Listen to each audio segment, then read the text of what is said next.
Bonjour tout le monde, heureux de vous retrouver. Aujourd'hui, je vais vous faire un véritable coup de cœur. Et c'est venu, je regardais une émission avec un YouTuber et il parlait d'une rétrospective qui était diffusée actuellement sur Arte.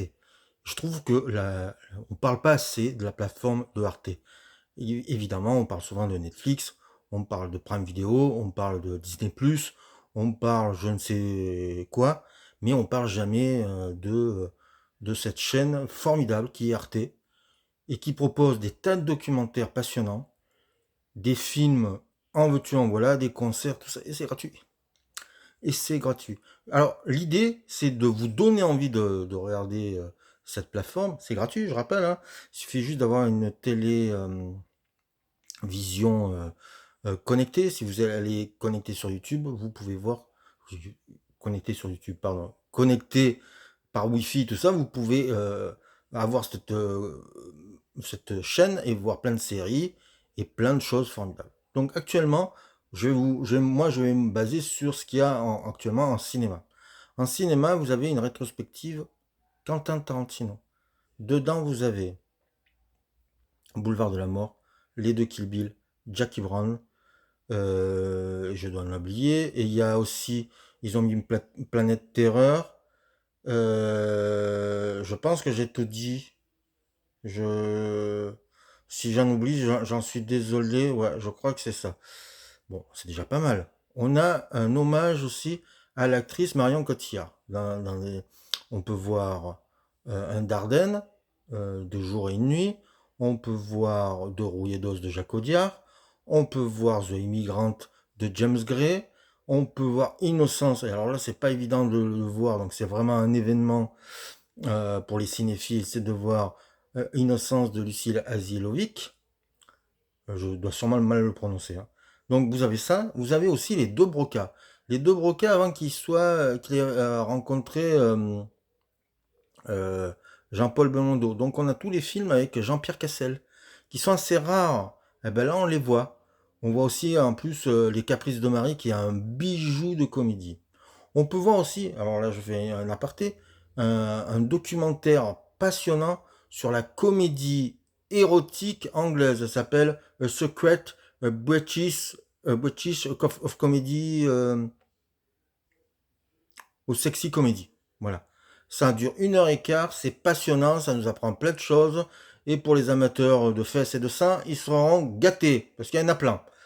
Euh, il y a une rétrospective Charlie Chaplin, c'est pas mal quand même. On peut voir des muets, on peut voir le Kid, on peut revoir, je crois qu'il y a Monsieur Verdoux, qui est un film que moi j'adore. Donc voilà.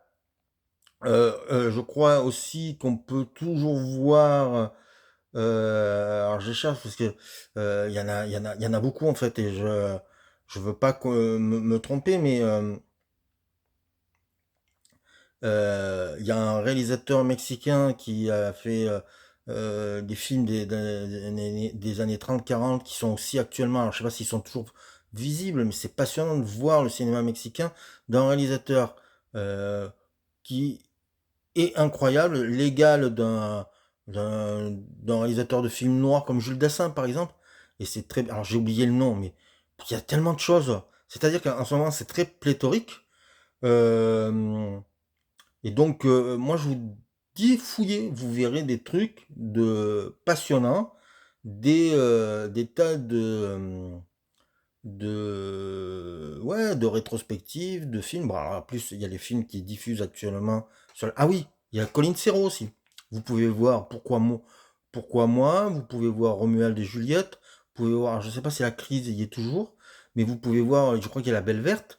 Pour les amateurs de, de cinéma, vous avez le choix. Et vous avez le choix de plusieurs pays. Alors là, actuellement, il y a je vous ai dit, donc il y a du américain, il y a du anglais, il y a du français.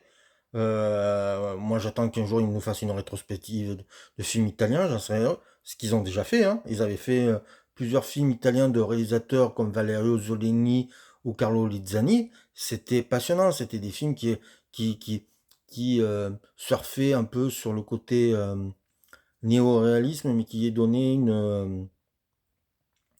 un côté plutôt, mélodramatique. Donc c'était voilà, il y avait du Pietrangeli, quoi, voilà. Donc il faut, toutes les semaines, il y a des nouveautés qui arrivent et ça n'arrête pas.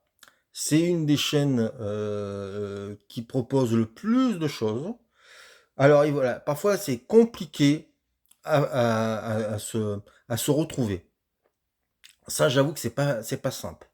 Mais sur cette plateforme, on a aussi, une émission qui s'appelle Blout, qui parle de musique de film, qui est formidable, et pas que de musique de film. Heu, il y a des, interviews, je sais pas si ça y est encore, mais il y avait aussi des longs entretiens de la Cinémathèque française. Donc voilà, vous aimez le cinéma, vous avez pas de sous, vous pouvez voir des films et des émissions de cinéma passionnantes sur cette chaîne. Et je trouve que, on n'en parle pas assez, les youtubeurs, et moi j'en fais partie, hein, alors je suis pas un youtubeur, mais je suis un amateur, comme je dis. Je parle souvent des films de Netflix et des documentaires de Netflix, et je cite très peu Arte. Et je vous promets que, voilà, il faut fouiller. Il faudrait peut-être qu'un jour, eux, ils puissent la rendre plus facilement visible, parce que des fois, je vous dis, elle est, elle est compliquée pour se guider. Mais voilà, cette semaine, j'ai pu voir une comédie française qui s'appelle Problemos. C'est rigolo. J'ai pu voir Chouan de Philippe de Broca, qui dure 3 heures. Donc voilà, j'ai pu voir un film qui s'appelle Les Harkis de Philippe Faucon. Donc voilà, il y a même des films parfois difficiles, qui n'ont pas eu de gros succès en salle, mais qui débarquent sur la plateforme et qui sont vraiment passionnants.